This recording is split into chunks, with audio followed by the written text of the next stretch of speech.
আল্লাহ রাব্বুল আলামিন বলছেন, হাবিব, এই পৃথিবীর জমিনে আমি যত মাখলুকাত সৃষ্টি করেছি সবাই আমার তাসবিহ পাঠ করে, সবাই আমার গোলামি করে, আমার কদমে সেজদা দেয়। দেয় কি দেয় না? আরো জোরে বলেন, দেয় কি দেয় না? আল্লাহ তাআলা বলেন, হাবিব, আমি আল্লাহ কারো ইবাদত করি না, কারো তাসবিহ পাঠ করি না, কিন্তু আমি আল্লাহ আপনার নামে দুরূদ পড়ি। কে বলছেন? আরো জোরে বলেন, কে বলছেন? আল্লাহ বলছেন, হাবিব, আমি কারো ইবাদত করি না, কারণ আমি তাসবিহ পাঠ করি না, আমি কেনই বা করব? আমি তো সবকিছুর মালিক। ঠিক কিনা বলেন? আল্লাহ রাব্বুল আলামিন বলছেন, হাবিব, আমি কিন্তু আপনার নামে দুরূদ পড়ি, শুধু আমি পড়ি না, ইন্নাল্লাহ, আল্লাহ বলেন আমি পড়ি, ওয়া মালাইকাতাহু, আমার ফেরেশতাও পড়ে। আল্লাহু আকবার। সেই আল্লাহ রাব্বুল আলামিন আমার নবীকে দুনিয়াতে পাঠাবেন। আমার নবী তো সাধারণ কোন ঘরে জন্ম নিতে পারে না, ঠিক কিনা বলেন?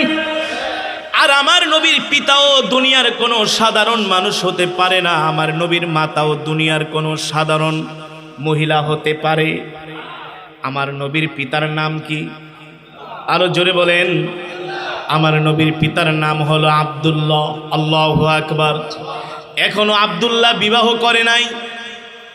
নবীজির পিতা হযরতে আব্দুল্লাহ এখনো বিবাহ করে নাই, কিন্তু আব্দুল্লাহ রাস্তা দিয়া বের হয়, আরবের রমণীরা আব্দুল্লাহর চেহারার দিকে তাকায়, দেখে তার কপালের মধ্যে, ললাটের মধ্যে কি জানি চমকাইতেছে। আকর্ষণ, এমন আকর্ষণ মক্কার কোন যুবকের চেহারার মধ্যে এমন আকর্ষণ নাই। আরবের সুন্দরী রমণীরা আব্দুল্লাহর চেহারার দিকে তাকায়া পাগল পারা হয়ে যায়। আর কন্যারা তার বাবাকে যায় বলে, আব্বা যান, ওই আব্দুল্লাহর সাথে আপনি আমাদের বিবাহের ব্যবস্থা করেন। আব্দুল্লাহর বাবা আব্দুল মুত্তালিবের কাছে বিবাহের প্রস্তাব নিয়ে যান। প্রতিদিন শত শত বিবাহের প্রস্তাব আসে হযরত আব্দুল্লাহকে বিবাহ করার জন্য। এত প্রস্তাব, এত প্রস্তাব, এত প্রস্তাব, আব্দুল মুত্তালিব শেষ পর্যন্ত বিরক্ত হয়ে যায়। আব্দুল মুত্তালিব কন্যার বাবাদেরকে ডেকে বলে, তোমরা আমার ছেলের জন্য এত পাগল হয়েছো কেন? মক্কার জমিনে আরো তো যুবক আছে, আছে কি আছে না? তাদের জন্য পাগল হও না, আমার সন্তানের জন্য কেন পাগল হও? প্রতিদিন শত শত বিবাহের প্রস্তাব আসে, মানুষ, বাড়িতে মানুষের ভিড় লেগে থাকে। আব্দুল মুত্তালিবের স্ত্রী ওই সমস্ত সুন্দরী রমণীদেরকে ডেকে বলে, তোমরা আমার ছেলের জন্য কেন পাগল হয়েছো? আরবের রমণীরা এক কথায় উত্তর দেয়। আব্দুল মুত্তালিবের স্ত্রী আব্দুল্লাহর মা শুনে রাখেন, আপনার সন্তান আব্দুল্লাহর চেহারার মধ্যে, কপালের মধ্যে আমরা কি যেন একটা আকর্ষণ দেখতে পাই, সৌন্দর্য দেখতে পাই। ওই চেহারার দিকে তাকাইলে দুনিয়ার সব কিছু ভুলা যায়। এত সৌন্দর্য, এত সৌন্দর্য আরবের কোন যুবকের চেহারার মাঝে আমরা দেখতে পাই না। আল্লাহু আকবার। আরে কেনই বা দেখতে পাবে না? আব্দুল্লাহর ঔরস থেকেই তো আমার নবীর জন্ম। দুনিয়ার কোন সাধারণ মহিলার সাথে হযরতে আব্দুল্লাহর বিবাহ হয় নাই। হযরত আমিনার সাথে হযরতে আব্দুল্লাহর বিবাহ হয়ে যায়। আব্দুল্লাহ 3 দিন পর্যন্ত রাস্তায় বের হয় না। 3 দিন পরে যখন রাস্তায় বের হয়, আরবের রমণীরা আবার খবর পায়, শুনছো নাকি আব্দুল্লাহ রাস্তায় বের হইছে, চলো চলো এক নজর যায় দেখা আসি। আর জোরে বলেন সুবহানাল্লাহ। আরবের রমণীরা এবার রাস্তায় আসে আব্দুল্লাহকে দেখার জন্য। এক নজর দেখে আর চোখ ফিরায় ফালায় চলে যায়। হযরত আব্দুল্লাহ ডেকে বলে, আমার আরবের রমণীরা, তোমরা আমার সাথে এমন করছো কেন? আরবের রমণীরা হযরত আব্দুল্লাহকে ডাক দিয়া বলে, আব্দুল্লাহ, বিবাহের আগে আপনার কপালের মধ্যে, চেহারার মধ্যে আমরা কি যেন একটা আকর্ষণ দেখতে পাইতাম, কিন্তু আপনার বিবাহ হয়ে গেছে, 3 দিন অতিবাহিত হয়েছে, এখন আর আপনার চেহারার মধ্যে আমরা ওই আকর্ষণ আর দেখতে পাই না। ওই আকর্ষণটাই হলো আমার কলিজার টুকরা বিশ্বনবী, ঠিক কিনা বলেন? হযরতে আমিনার গর্ভে আল্লাহর পয়গম্বর চলে গিয়েছেন। তামাম কুল কায়নাতের মধ্যে ঘোষণা হয়ে গেছে আল্লাহর নবী রাহমাতুল লিল আলামিন আর কিছুদিন পরে দুনিয়াতে আসবে। আল্লাহু আকবার। হযরতে আমিনার গর্ভে আল্লাহর পয়গম্বর চলে গিয়েছেন। যেতে যেতে কিছুদিন পরে হযরতে আব্দুল্লাহ ব্যবসা করার জন্য মক্কা থেকে সিরিয়ায় রওনা হয়। পথিমধ্যে হযরতে আব্দুল্লাহর ইন্তেকাল হয়ে যায়। আল্লাহ তাআলা তার প্রিয় বান্দাকে উঠায় নেন। বাড়িতে খবর আসে, আমিনা আপনার স্বামী আব্দুল্লাহর বেঁচে নাই, আব্দুল্লাহ ইন্তেকাল করেছেন। একেই তো বিধবা হয়ে গেলেন, দ্বিতীয়ত তার গর্ভে সন্তান। আপনাদের কাছে আমার প্রশ্ন, কোন মায়ের গর্ভে যদি সন্তান আসে আর ওই অবস্থায় যদি তার বাবা মারা যায়, স্বামী মারা যায়, ওই অবস্থায় যদি তার স্বামী মারা যায়, ওই গর্ভবতী মহিলার মতো এত অসহায় এই পৃথিবীর জমিনে আর কেউ হতে পারে না, ঠিক কিনা বলেন? আল্লাহর পয়গম্বরের বয়স তার মায়ের গর্ভে 6 মাস। আরবের রমণীদের প্রত্যেকটা বংশের মধ্যে একটা বাধ্যবাধকতা ছিল, কোনো স্বামী যদি মারা যায় 1 বছর পর্যন্ত বিধবা স্ত্রীরা কোনো সুগন্ধি ব্যবহার করতে পারবে না। কয় বছর? এটা ছিল আরবদের একটা প্রথা। কোনো বিধবা স্ত্রী 1 বছর পর্যন্ত কোনো সুগন্ধি ব্যবহার করতে পারবে না। কিন্তু আল্লাহর পয়গম্বর রাহমাতুল লিল আলামিন হযরতে আমিনার গর্ভে চলে আসলেন। এবার হযরতে আমিনা রাস্তা দিয়া বের হয়, পানি আনার জন্য কূপের কাছে যায়। হযরতে আমিনার শরীর থেকে এমন সুগন্ধি বের হয়, এমন ঘেরান বের হয়, যেই ঘেরান কোনোদিন আরবের মানুষ কানের নাকের মধ্যে শুনতে পায় নাই। আল্লাহু আকবার। কোনোদিন এত সুন্দর সুঘ্রাণ কোনোদিন তারা নাকের মধ্যে পায় নাই। এটা কোনো আরবের সুগন্ধি হতে পারে না, অন্য কোনো জায়গার সুগন্ধি। আল্লাহু আকবার। এবার আরবের মহিলাদের মাঝে কানা ঘষা শুরু হয়ে যায়। আব্দুল্লাহ মারা গিয়েছে, তার বিধবা স্ত্রী এমন সুঘ্রাণ লাগায়া, সুগন্ধি লাগায়া রাস্তায় বের হয়। কারণটা কি? হযরতে আমিনার সম্মান নষ্ট করার জন্য কিছু কুটনা মহিলা এখনো এই সমাজে আছে, নাই? মানুষের ভালো দেখতে পারে না, শুধু অশান্তি আর অশান্তি, ঝগড়া লাগায়, লাগায় কি লাগায় না? এমন কিছু কুটনা টাইপের মহিলা একজন আরেকজনকে বলে, শুনছো নাকি আব্দুল্লাহ ইন্তেকাল করেছে, তার বিধবা স্ত্রী এমন সুগন্ধি লাগায়া রাস্তায় বের হয়। মতলবটা কি? নাউজুবিল্লাহ বলেন। আব্দুল মুত্তালিবের কাছে যে বিচার দেয়, আপনার সন্তান ইন্তেকাল করেছে, আপনার বিধবা সন্তানের স্ত্রী রাস্তা দিয়া সুগন্ধি মাইখা রাস্তায় বের হয়, পানি আনার জন্য কূপের কাছে যায়। কারণটা কি? কারণটা কি? আব্দুল্লাহর বাবা আব্দুল মুত্তালিব বাড়িতে আইসা তার স্ত্রীকে ডাইকা বলে, স্ত্রী এদিকে আসো, তোমার সাথে একটা জরুরি আলাপ আছে। বলে, কি আলাপ? বলে, শুনছো নাকি সব মহিলারা তোমার ছেলের স্ত্রীর বিরুদ্ধে আমার কাছে নালিশ দিয়েছে। বলে, কি নালিশ? বলে, তোমার বৌমা সুগন্ধি লাগাইয়া রাস্তায় বের হয়, পানি আনার জন্য কূপের কাছে যায়, এমন ঘেরান, এমন ঘেরান, ওই ঘেরান সোনার, ওই ঘেরান নাকে নেবার জন্য আরবের শিশুরা, মহিলারা পর্যন্ত রাস্তায় লাইন দিয়া দাঁড়ায় থাকে। আল্লাহু আকবার। আব্দুল মুত্তালিবের স্ত্রী বলে, হ্যাঁ, এমন কয়েকটা নালিশ আমার কাছেও আসছে, কিন্তু কি করবে বলো? কিছুদিন আগে সন্তানটা মারা গেল, স্ত্রী বিধবা হয়ে গেল, তার গর্ভের সন্তান। এই অবস্থায় যদি আমি তাকে কিছু বলি, সে যদি কষ্ট পায়, এই কারণে আমিও কিছু বলি না। আব্দুল মুত্তালিব বলে, একটা কাজ করো, তোমার বৌমাকে ঘরের মধ্যে ডেকে নিয়ে আসো, আমরা দুইজনে মিলে আমরা তাকে নিয়ে একটু আলাপ আলোচনা করি।